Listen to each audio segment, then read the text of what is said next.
acordamos. O primeiro acordo, a proposta da Consellería de Facenda, seguindo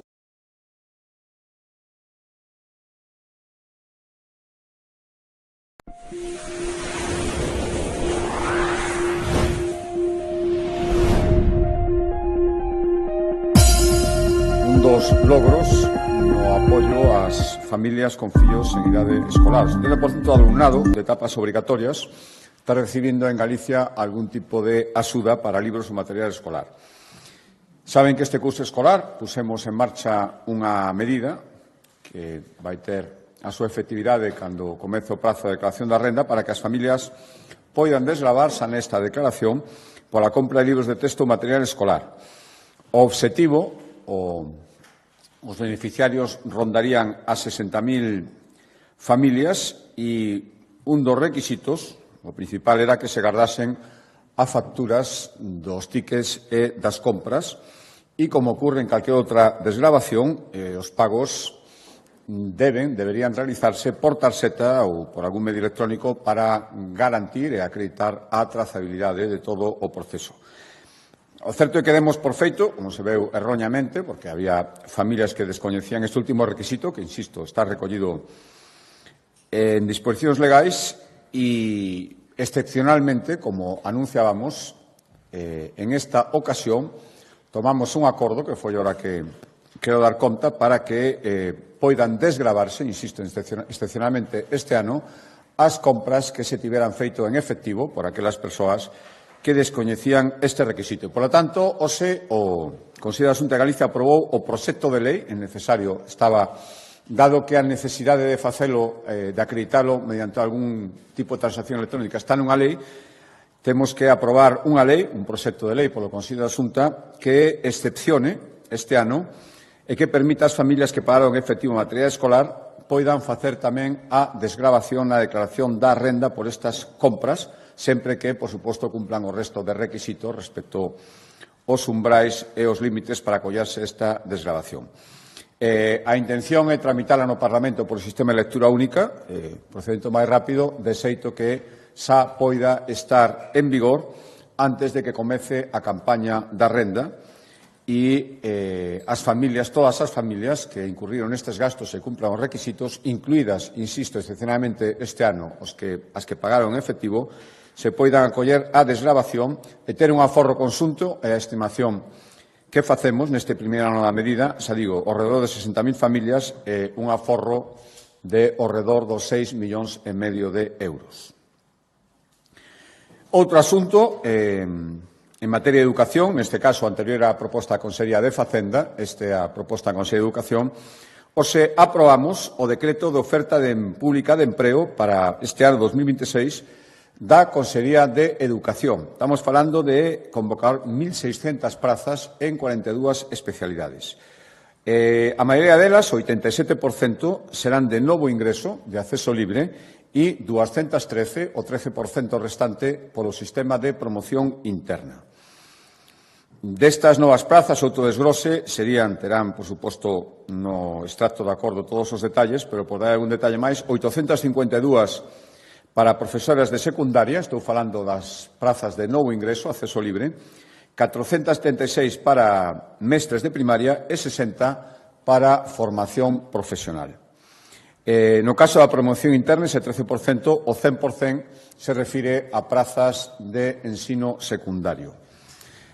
Con esta nova OPE que os aprobamos, un ano máis esgotamos a taxa de reposición que fixo o Goberno Central, é un 120%, é dicir, que por cada 100 prazas que queden vacantes por xubilación, a Xunta convoca 120 novas prazas de profesorado.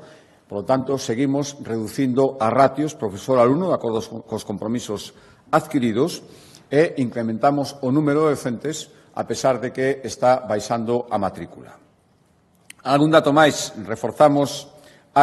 especialmente reforzamos áreas que consideramos claves, como atención á diversidade do alumnado, incrementamos nun 46% as prazas para mestres de audición, linguaxe e pedagogía, aumentamos tamén as prazas en idiomas, por exemplo, 229 para inglés, que son 45 máis que na OPE anterior, ou 54 para francés, que son 32 máis. E tamén incrementamos as especialidades nas que estamos observando nos últimos anos que se esgotan as listaxes de sustitutos para interinidades. Por exemplo, convocamos 35 prazas para docentes de latín ou 14 en FP para profesores de soldadura. Como dende hai uns anos, e para darlle facilidades a todos os opositores, xa concretamos tamén as datas dos exámenes. A primeira proba vai ter lugar o 20 de xuño e a previsión é que o proceso remate un mes despois, o 19 de xullo. E todo isto facemos, aparte para dar certeza e facilitar a preparación, co tempo necesario para que as persoas que aproben, que obteñen a súa praza, xa se poidan incorporar no curso escolar que empezará no mes de setembro. Coas que convocamos hoxe van ser 21.700 as prazas de profesorado que convocamos dende o ano 2009 e isto sigue mantendo a Galicia como a comunidade autónoma de todo o Estado con menor taxa de interinidade nas prazas de docentes. Outro acordo da Consellería de Educación, a proposta da Consellería de Educación, no eido das súas responsabilidades en I+G+I, e dentro do Plan de Investigación e Innovación Horizonte 2027, que aprobamos hai uns meses, máis de 1.300 millóns de euros, seguimos facendo convocatorias relacionadas con este plan global e un dos obxectivos deste plan é seguir impulsando a investigación no eido empresarial, a investigación que se fai nas empresas. E hoxe o que fixemos foi aprobar a distribución de casi 23 millóns de euros en axudas para apoiar 37 proxectos de investigación en 138 empresas galegas.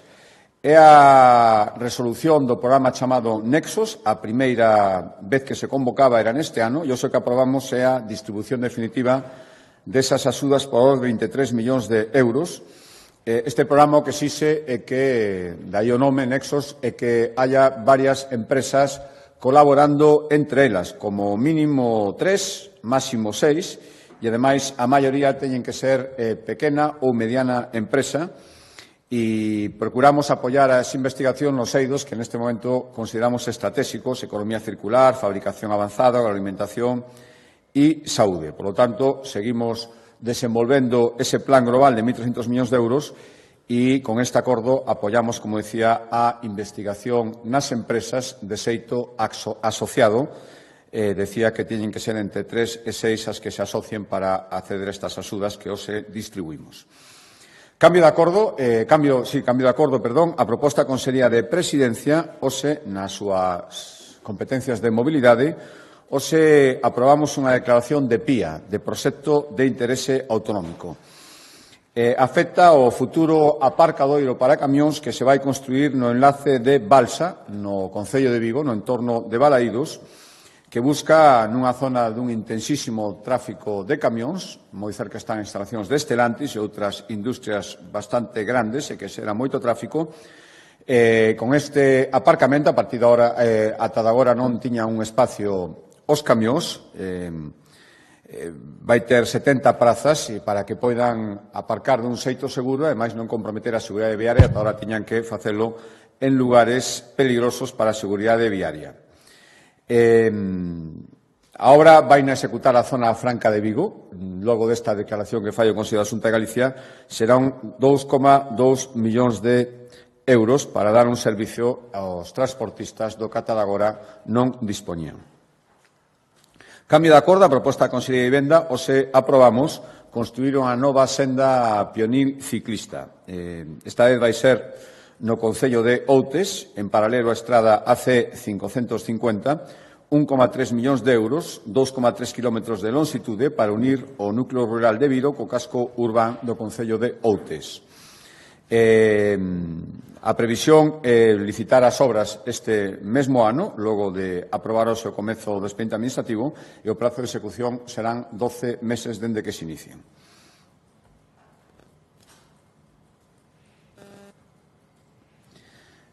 Entra agora en acordo do sector primario. Hoxe o Consello da Xunta de Galicia ratificou, e logo esta ratificación elevarámoslo ao Goberno Central para que os traslade a Europa, as alegacións que o Consello Galego de Pesca adoptou respecto ao reparto co que estamos en contra, consideramos injusto, que se fixo hai pouco polos ministros de Pesca o reparto de cotas de pesca para o ano 2026. Consideramos que nin é equilibrado nin é axustado á realidade actual de cada especie.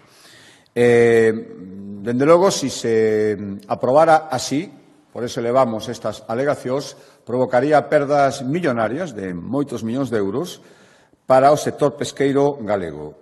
Hai tres especies que suscitan especial preocupación: a sarda, o lirio e o abadeso. No caso da sarda, o tope máximo é moi perxudicial para Galicia. Se estima que podría ter un impacto negativo no sector pesqueiro de ata 40 millóns de euros. No caso do lirio, sería un impacto importante, menor, 11,3 millóns de euros, e ademais hai un risco que esta limitación das cotas supusera que os mercados habituais que van seguir demandando esta especie empecen a suministrarse con lirios, con produtos pesqueiros ou lirio doutros países con menos garantías e con máis facilidades para facer esta exportación. E no caso da abadeso tamén hai unha perxuízo económico claro. Demandamos volver ás cotas asignadas no ano 2022 e 2023 que Galicia naquele momento deu por válidas. Por tanto, agardamos, trasladamos logo desta ratificación ao Goberno Central estas alegacións para que, a súa vez, as eleve novamente o Consello de Ministros, e agardamos, ademais, de acordo tamén cos compromisos que nos manifestaron oralmente, que as defendan coa contundencia necesaria. Galicia xógase moitos, a decir, estamos falando dun impacto de máis de 50 millóns de euros sobre estas tres especies. Non hai que esquecer que somos unha das principais potencias pesqueiras regionais de Europa. Sigo no sector primario,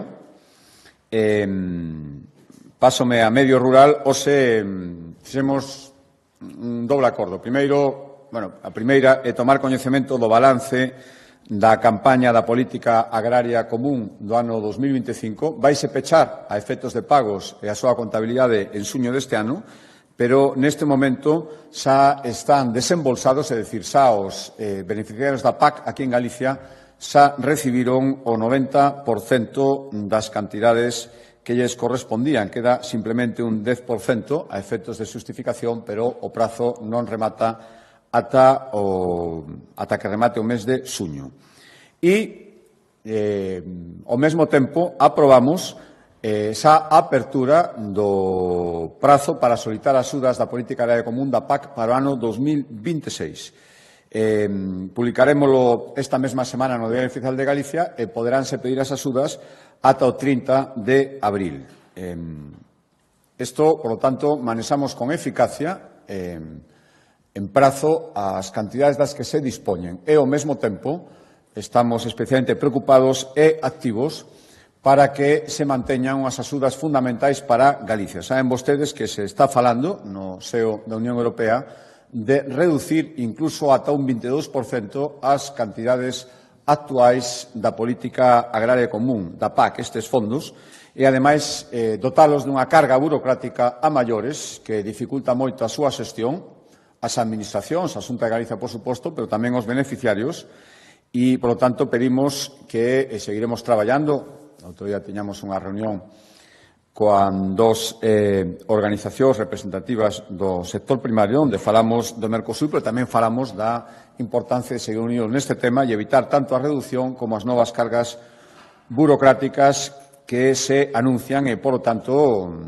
traballaremos para liderar e estar en cabeza destas reivindicacións que plantexan ou que imos plantexar a maioría das comunidades do noroeste de España. Cambio de acordo, hoxe a proposta da Consellería de Medio Ambiente, o Consello da Xunta de Galicia ratificou as alegacións e as consideracións que a Xunta de Galicia elevará frente á pretensión ao período de consulta pública que coñecimos hai pouco, que quere abrir o Goberno Central para modificar o regulamento da Lei de Costas. Saben vostedes que despois dun longo traballo, logo da oposición total da Goberno Central a que Galicia asumira as súas competencias en materia de xestión do litoral e logo da sentencia do Tribunal Constitucional, e logo da sinatura co ministro correspondiente, Galicia empezou a mediados do ano pasado a asumir plenamente as súas competencias en materia de xestión do litoral. Bueno, pois advertimos que o pasado 4 de febreiro o Goberno Central iniciou, hai que dicir, pola porta atrás, non ten outra maneira de denominarse, un trámite de consulta pública para modificar o Regulamento Xeral de Costas, sin previo aviso, sin convocar antes unha conferencia sectorial, un documento moi xenérico na web do Ministerio, pero que anuncia o inicio deste proceso e, ademais, dá un prazo mínimo, 15 días, para presentar alegacións. Xa intentou, no seu momento, o Goberno Central facer isto, no ano 18 e o 24, modificar o Regulamento da Lei de Costas, de xeito restrictivo.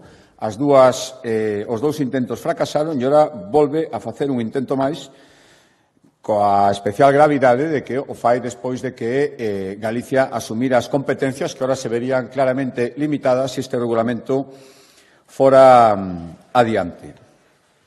Interpretamos que o que se pretende en realidade é modificar a Lei de Costas vía primeiro modificar o regulamento, que depende só do Goberno, necesitaría unha maioría no Congreso, e, despois de modificado o regulamento, intentar modificar a Lei de Costas, é dicir, volver a unha regulación restrictiva, como a que había no ano 2022, como a que a Xunta de Galicia interpreta que non debería ser así, además facendo dun xeito non asustado ao dereito, primeiro a lei e despois o regulamento, non o regulamento e despois a lei.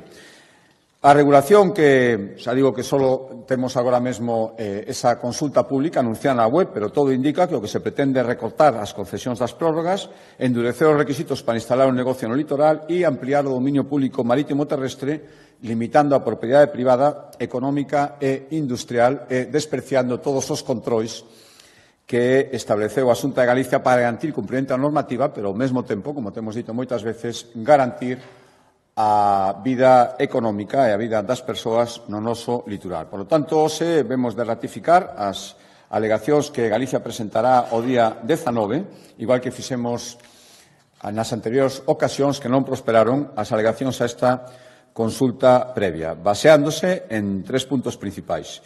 Que non se pode modificar un regulamento antes de modificar a lei, está prohibido no noso dereito, que deberíamos ser informadas das supostas exigencias da Comisión Europea nas que se basea, parece ser, esta pretensión de modificar o regulamento e, por último, diremos tamén que estamos ante unha consulta feita unilateralmente sen achegar prácticamente detalles, solo apuntando as pretensións que se buscan con esta modificación do regulamento.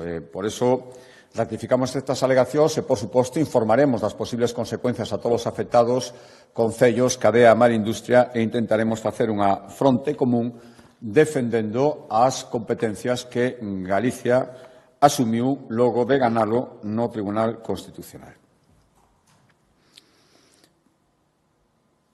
Cambio de acordo, a proposta da Consellería de Emprego, hoxe aprobamos destinar 5 millóns de euros a unha nova edición de axudas para seguir promovendo o cooperativismo, os sistemas, as empresas de economía social dun grande éxito en Galicia. Temos un nivel de asociacionismo cooperativo moi superior á media nacional e o obxectivo con estas axudas é lograr incorporar 340 novos socios en alrededor de 160 cooperativas, é dicir, para favorecer que cooperativas que xa existen aumenten o seu número de socios. Non é a primeira vez, como decía, que convocamos estas axudas, dende que o facemos, 7.000 persoas se incorporaron a cooperativas e sociedades laborais.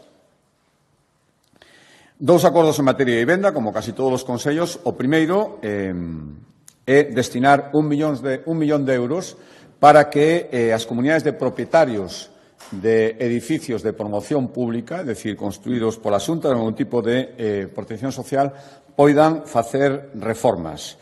Que reformas queremos financiar? Pois para facilitar a accesibilidade, construir rampas, ascensores, mellorar os servicios xerais de todo o edificio, auga, gas, electricidade, telefonía, mellorar illamento, sistema de calefacción, en definitiva, 1 millón de euros para axudar a que os propietarios de vivienda pública promovida pola Xunta de Galicia poidan facer reformas de interese xeral nos seus edificios.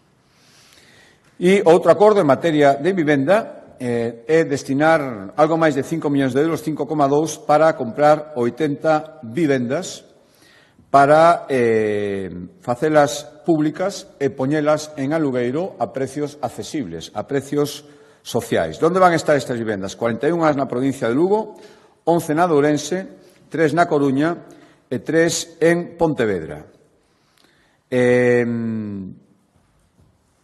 Parte destas vivendas están adquiridas a Saref.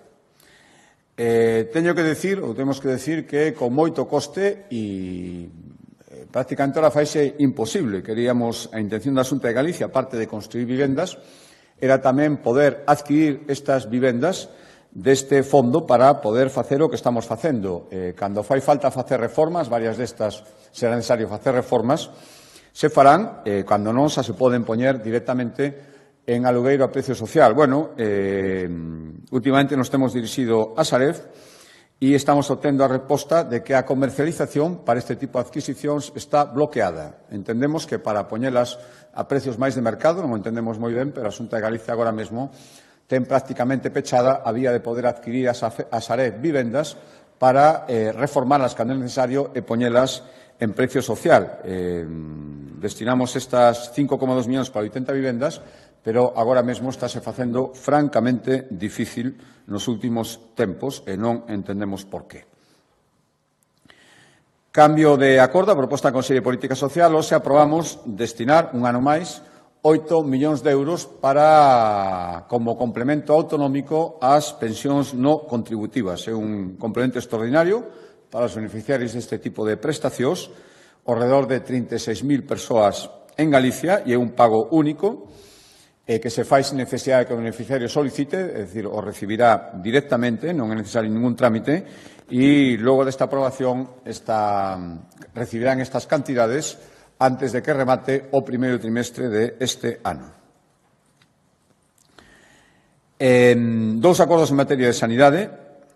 O primeiro lévanos a invertir 19,4 millóns de euros, que son 4 millóns de euros máis que na edición anterior, coa intención de seguir contratando no ámbito da sanidade pública persoal investigador e persoal dedicado a traballos científicos, é dicir, non traballos puramente clínicos, sino traballos científicos de investigación que redunden, lóxicamente, no traballo da sanidade pública. Isto, por un lado, contratar 60 novos investigadores e, ademais, seguir nas tarefas de formación continua do persoal sanitario, especialmente médicos. Actualmente hai 1.600 científicos e científicas traballando na sanidade pública, ahora poderíamos contratar 60 máis, e manteremos ademais o sistema de contratos competitivos, é dicir, que sexan atraíntes para que persoal que está investigando noutros eidos da sanidade pública ou non, noutros lugares, veña a facelo a Galicia e seguiremos desenvolvendo a carreira investigadora. Isto respecto á contratación de persoal para investigación científica na nosa sanidade. E, ademais, decía, este acordo ten outra parte que é seguir traballando na formación continua para os sanitarios. A idea é, nos 3 próximos anos, celebrar 7.000 cursos e otorgar ata 350.000 certificados oficiais acreditativos desta formación. Outro acordo en materia de sanidade, un acordo importante que se refire a unha zona sanitaria que atenda a 70.000 pacientes. Estou falando da Mariña Lucense e das reformas no Hospital da Costa, en Burela. Xa se fixo unha primeira fase de reforma, xa está rematada, 12,5 millóns de euros, e ora acometemos, foi o que se aprobamos, a segunda e terceira fase da reforma que está proxectada de xeito conxunto no Hospital da Mariña. Van ser casi 34 millóns de euros para aumentar 3.000 metros cuadrados máis a superficie actual. Con esta ampliación e a ampliación que veu da primeira reforma, o hospital vai ter un 50% máis de superficie da que tiña inicialmente cando foi construído. Imos ampliar un 50% do espacio de urxencias e do PAC, do punto de atención continuada. Vanse renovar as instalacións do hospital de día, de medicina preventiva, de paliativos ou de hospitalización a domicilio, e haberá tamén melloras nos quirófanos ou nas áreas de rehabilitación, nas áreas de REA, ademais de construir unha zona de docencia, un salón de actos e un área de mantemento. 33,6 millóns de euros nestas novas fases de ampliación do Hospital en Burela, do Hospital da Mariña, do Hospital da Costa. Último acordo, que explicará a conselleira máis polo miúdo, ten que ver co desenvolvemento dun dos obxectivos principais, se me permiten o principal, que buscaba a Lei de Recursos Naturais de Galicia, que era que os proxectos enerxéticos que se acometan na nosa terra en Galicia redunden en beneficios sociais e económicos directos para as persoas e as empresas que están no entorno. Para iso pusemos en marcha RDG, a Sociedade Mixta de Recursos de Galicia, que, dende que comenzou a actuar, tuvo varias actuacións. A última acaba de formalizarse é a compra do Parque Eólico de Mondigo por valor de 75 millóns de euros. Un parque que xa está traballando, xa está xerando enerxía con 11 torres eólicas e que ocupa os concellos de Ribadeo e de Trabada e tamén a liña de evacuación percorre o concello de Barreiros. Pois ben, hoxe dimos luz verde a unha medida que impacta directamente, como decía, nos veciños da contorna. Tamén teremos medidas para as empresas, pero a de hoxe, que afecta aos veciños, vai supoñer que todos aqueles que vivan nun radio en torno a 2 kilómetros destas instalacións eólicas verán reducido a súa factura enerxética, a que pagan todos os meses nun 80%, é dicir, pasarán a pagar un 20% respecto ao que estaban pagando a toda hora. Por lo tanto, decíamos que este era o obxectivo da Lei de Recursos Naturais e, por iso, isto que queremos seguir facendo faise aínda máis incomprensible as oposicións e os problemas que estamos vendo, os obstáculos, o último, ese recurso anticonstitucional para impedir as repotenciacións que unha lei aprobada polo Parlamento Autonómico decidira para Galicia e que tamén terían un impacto en todas estas medidas, un impacto, por suposto, positivo. Pero para explicar máis polo miúdo, dou a palabra á conselleira.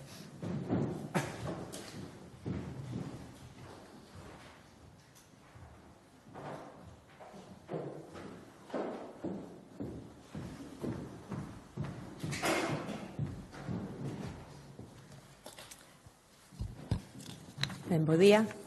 Grazas, presidente. Como dicía o presidente, o Consello da Xunta vén de analizar e dar luz verde a un informe que cremos que ten unha dimensión máis alá dunha mera operación económica da sociedade RDG. Trátase desa compra por parte de RDG do Parque Eólico Mondigo, un parque que comprende, como tamén mencionaba o presidente, os concellos de Barreiros, Ribadeo e Trabada na provincia de Lugo. Mondigo convértese así na primeira infraestructura eólica que é propiedade íntegra de RDG.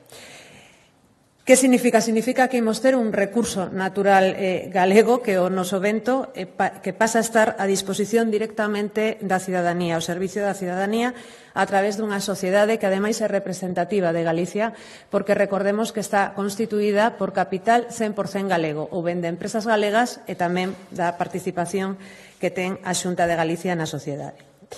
A operación formalizouse tras un proceso competitivo de venda, é dicir, RDG participou en libre concorrencia, foi un proceso, ademais, a nivel internacional, e RDG conseguiu impoñerse nese proceso e facerse con esta infraestructura.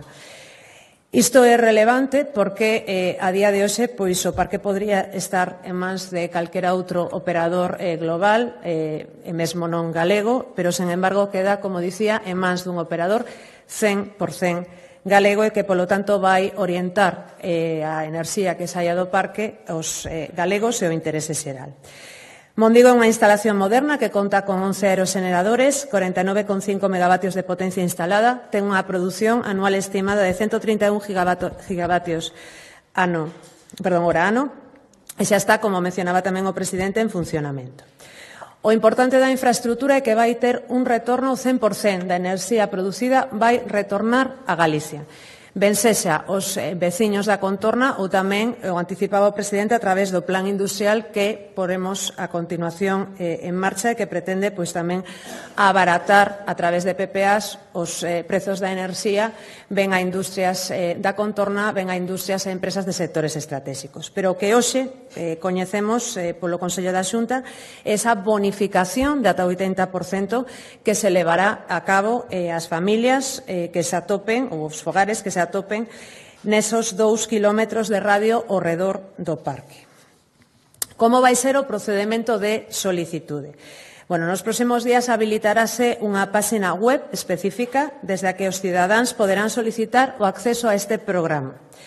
Para tramitar a solicitude vai ser moi sinxelo, tendrán que subir as facturas eléctricas de meses anteriores e tamén pois verificarase que a vivenda do solicitante se atopa efectivamente dentro dese radio establecido. E as solicitudes pois serán analizadas por RDG para comprobar que se cumplen os requisitos. Os descontos vanse aplicar a través das empresas comercializadoras de electricidade que ou ben decidan colaborar co Parque Eólico do Mondigo na xestión do programa ou ben a través dunha comercializadora propia de RDG que será unha das compañías que vai ofrecer estes descontos. Co cal, pois, en canto se presente a solicitude por parte dos cidadáns e se comproben os requisitos, comezarase o devengo dos descontos que, como digo, se materializarán a través de comercializadoras colaboradoras ou da comercializadora de RDG. De todos os xeitos, o próximo venres eu mesma desplazareime con responsables de RDG á zona para falar e dar toda a información aos tres alcaldes e posteriormente RDG manterá reunións informativas coa veciñanza e tamén repartirá información. Como poden ver, esta non é unha mera declaración de intenciones, senón que é unha medida concreta, inmediata e, ademais, cuantificable. O dicía o presidente que esta é unha das medidas, quizáis a fundamental, que está incluída dentro desa lei de beneficios sociais e económicos dos proxectos que aproveiten recursos naturais na nosa comunidade autónoma, pero que pretendemos con RDG é servir de exemplo e abrir o camiño para os restantes operadores privados que entendemos que deben de continuar neste camiño de retorno social dos beneficios. Quero poñer en valor o esforzo investidor que se está facendo en Mondigo fronte a outro tipo de infraestructuras. Hai que ter en conta que trátase dun parque que non ten ningún tipo de axudas estatais, como no caso de outros parques, e que aplica o desconto directamente na factura da luz das persoas beneficiarias. Isto, polo tanto, é o primeiro caso que se dá en Galicia, que un parque sen ningún tipo de apoio público e que, ademais, aplique de xeito directo a través da comercializadora estes descontos é o primeiro caso que espero que sexa pois o primeiro de moitos, non solamente parques de RDG, senón tamén de calquera comercializadora privada que se una e aplique a lei de beneficios. Isto demostra que Galicia, a través da Xunta e das empresas galegas, cando participa directamente na xestión dunha instalación eólica, pode orientar con maior intensidade os seus beneficios cara ao territorio. E, polo tanto, significa que RDG, como figura que nace desa lei de beneficios, é unha figura que pode ser de utilidade e que pode servir para o fin para o que foi creada. Esta é unha política moi clara, un modelo eólico que saben que queremos para Galicia que permita, de algún xeito, que a política enerxética, a política industrial e a cohesión territorial sexan un só obxectivo e que, polo tanto, a enerxía non é unha finalidade en se mesma, senón que está ao servicio do crecemento económico de Galicia e da mellora do benestar dos cidadáns. O dicía o presidente nun contexto de parálise económica, eólica neste sector, en Galicia. Esta operación tamén creo que lanza unha mensaxe política clara que en Galicia non renunciamos á transición enerxética, pero que queremos facelo con equilibrio, con seguridade xurídica e, sobre todo, con retorno social. E imos seguir traballando porque cantos máis parques se poidan desenvolver agora mesmo en Galicia, canto máis enerxía haxa tamén con esa repotenciación da que falaba o presidente, pois máis pronto poderemos chegar a eses beneficios que esperamos impacten nos fogares galegos e na industria. Ábrese, polo tanto, con este acordo de hoxe unha nova etapa para Recursos de Galicia, conta xa con enerxía propia e poderá avanzar con esa comercializadora para ofrecer precios estables e precios vantaxosos tanto para as familias como as empresas galegas. E creemos que aquí se fai toda unha declaración de principios no sentido de que os recursos naturais dos galegos deben xerar riqueza en Galicia e que esa riqueza debe traducirse nunha mellor calidade de vida para a cidadanía galega. Nada máis, moitas gracias.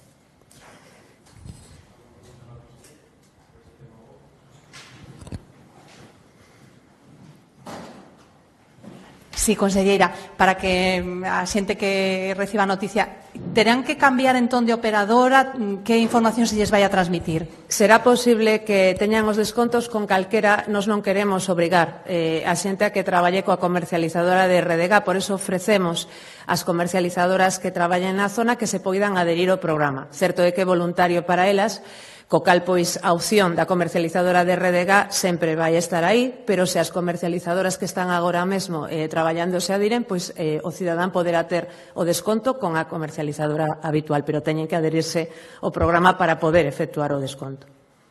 Dende cando vai estar activo este desconto? Dende que factura? Entendo que entón está botando a andar esa comercializadora que anunciou xa hai tempo a Xunta. Este é a súa primeira acción, digamos, e non sei se ten nome xa esa comercializadora.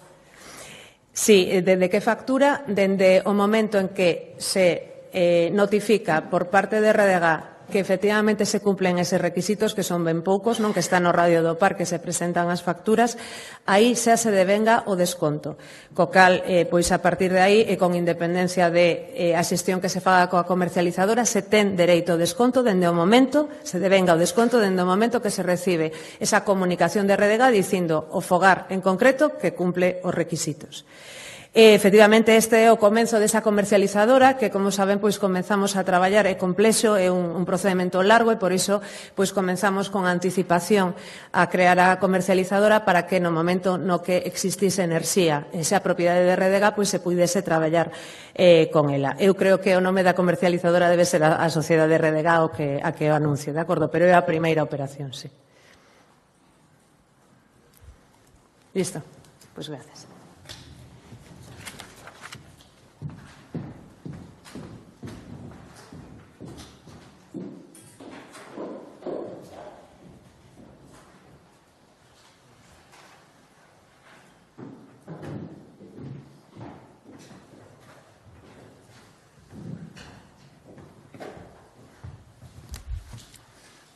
Bo día, presidente. Dúas cuestións, unha en clave xudicial. Dicía a presidenta da Audiencia Provincial de Lugo que son necesarios máis medios para o bo funcionamento da xustiza. Non sei se a Xunta está facendo todo o que pode e considera que o Goberno Central fai o mesmo. E, por outra banda, quería preguntarlle, Augas de Galicia impuxo unha multa ao Concello de Santiago por unha vertedura nas obras da depuradora. Din dende a Corporación Local que é un castigo excesivo porque no rango de sancións se optou pola máxima, que hai un certo interese político. Como valora estas declaracións? Gracias. Sí, bueno, saben que durante moitos anos, ademais, tiven as responsabilidades de medios da Administración de Xustiza no Goberno galego e sempre fui un convencido de que sempre van ser necesarios máis medios, pero creo que os avances, especialmente en Galicia, así teñen recoñecido todos os actores en materia de modernización, de infraestructuras judiciais, de pedir durante moito tempo que xulgados que a cuxa creación renunciaban unhas comunidades autónomas que viñeran a Galicia, que nos estábamos dispostos a asumir os costes de mantemento, creo que se avanzou moitísimo. Por lo tanto, estamos no camiño, é unha tarefa inacabada, sen ninguna dúbida. Bueno, acabamos de ver como nesa distribución que fai o Ministerio de Xustiza de adscripción dos novos xuíces, hai moitas plazas vacantes en Galicia, a Galicia, dende logo, non lle corresponde, ni moito menos, unha adscripción parella a propia planta judicial e os esforzos que se veñen facendo nos últimos anos dentro do Goberno autonómico. Por tanto, igual que estou de acordo en que hai que seguir destinando medios, estou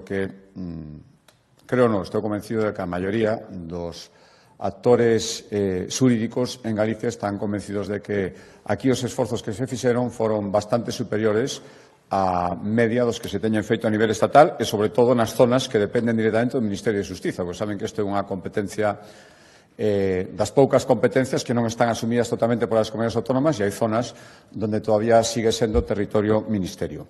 Respecto á segunda pregunta, mire, que non é nada novo, esta manía especialmente do BNG e dos seus responsables de desacreditar a tarefa que fan os técnicos. Todo este proceso é un proceso que se leva a nivel técnico. Por certo, vende unha denuncia de parte o Concello de Ames foi o que orixina o inicio deste proceso coa súa denuncia. E, polo tanto, eu que diría a alcaldesa é que corrisa a situación en vez de perder o tempo buscando motivacións políticas onde non as hai en absoluto.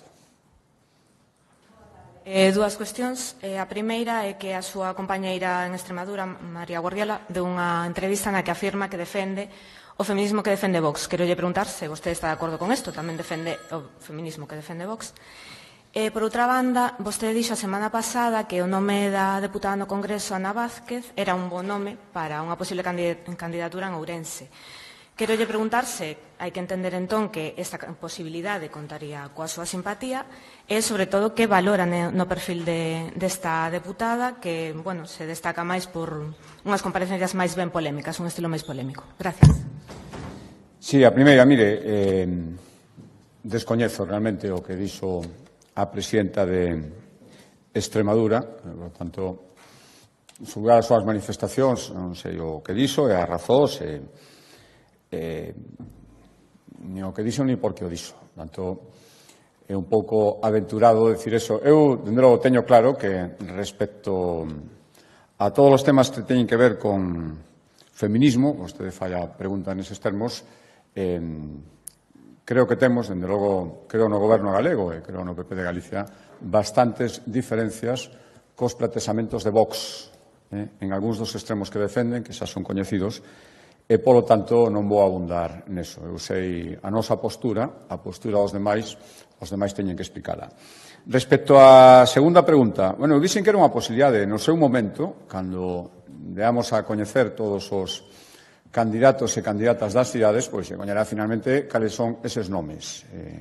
Dixen que me parecía unha boa candidata, igual que hai outras persoas, mesmo na cidade de Ourense, que tamén podrían desempeñar moi ben ese papel. O certo, e iso é un feito constatable, que o nerviosismo e as descalificacións furibundas de algúns dos probablemente afectados por esa candidatura, do punto de vista de que serían rivais políticos, manifestan ben as claras que moito non lle gustou. Cando a alguén non lle gusta que te poñan un candidato é porque debe pensar que ten posibilidades de ter máis apoios electorais ou restar apoios electorais a quen está criticando. É un feito constatable, polo tanto, aí o deixo. Presidente, unha cuestión. O Supremo rexeitou os recursos presentados pola Xunta de Galicia e a Confederación Miñosil sobre a sentencia do Tribunal Superior de Xusticia de Galicia a respecto do encoro das Conchas. Despois desta sentencia, que, bueno, a do Tribunal Superior de Xusticia de Galicia falaba como de inactividade ou pasividade, non, por parte destas dúas institucións ante o problema. A cuestión é, despois desta sentencia, se desde a Xunta se valora, pois, facer algún tipo de actuación ou algún tipo de plan para que estas cuestións non se volvan a repetir ou traballe con algún tipo de indemnización ou proxecto para evitar que se repitan. Grazas. Sí, bueno, acabamos de coñecer o pronunciamento do Supremo. Saben vostedes que a Xunta de Galicia tiña outra postura, o Goberno Central tamén, pero non teño dito moitas veces. As sentencias nos poden gustar máis ou menos, pero nin vou criticar os juíces, nin decir outra cosa, que a sentencia hai que cumplila. Polo tanto, aquí hai un condenado principal, pois decir, o que é o Goberno Central, a Confederación Hidrográfica Miñosil, pero tamén a Xunta de Galicia, que ten que adoptar medidas de tipo normativo, e saberemos se outro tipo de medidas. Agora que xa o pronunciamento judicial é definitivo. Necesitamos, en todo caso, a colaboración do Goberno Central para analizar e determinar que nitratos proveñen da actividade agraria e cales de outras fontes para delimitar ben a nosa responsabilidade que, en virtud desta sentencia, a temos e, por suposto, faremos de fronte. Estelantis acaba de lograr a conexión á rede de moi alta tensión. Non sei que significa eso para Galicia, se o pode valorar. Gracias. Sí, bueno, eu celebro. Cando hai unha boa decisión, hai que recoñecela. Creo que non deben doler prendas. Por facer un pouco de historia, isto estaba na proposta dun goberno de Mariano Rajoy, que despois o actual goberno retirou e que agora volve a recuperar. Cando tuve a oportunidade de ser recibido pola, naquel momento, vicepresidenta Teresa Rivera, foi un dos temas que lle plantexei. Bueno, pois, dixo que se iba a facer e finalmente se fixo. Por lo tanto, eu o celebro, esa rectificación. Creo que unha boa noticia. Stellantis, outro día entregábamos, ora estábamos na entrega do vehículo 15 millóns. Stellantis é fundamental, non só polo que supón a fábrica en sí, sino tamén por todo ese ecosistema da industria automobilística que xira en parte en torno a esa factoría. Era unha das demandas que tiñan para garantir a maior productividade e iso sempre redunda na permanencia dunha industria tan importante. Por tanto, eu o celebro, agardo, iremos coñecendo, supoño, durante estes días, outras resolucións respecto ás moitas peticións que a Xunta de Galicia plantexou, esta era unha delas tamén, respecto á conectividade e á necesidade de potencia e de enganche a red que teñen moitas industrias que hai en Galicia, as que hai e as que se queren instalar. Por lo tanto, xa coñecemos algunhas, xa se nos dixo, toda unha provincia parece ser que se vai quedar sin conexión para deixar sin conexión unha industria, pero hai outras peticións que agardo que esas, cando menos, sexan atendidas porque supoñen moitos postos de traballo. Por lo tanto, se son atendidas, según pediu a Xunta de Galicia, o celebraremos e se non teremos que lamentalo e ver que medidas tomamos. Moi ben, pois moitas gracias.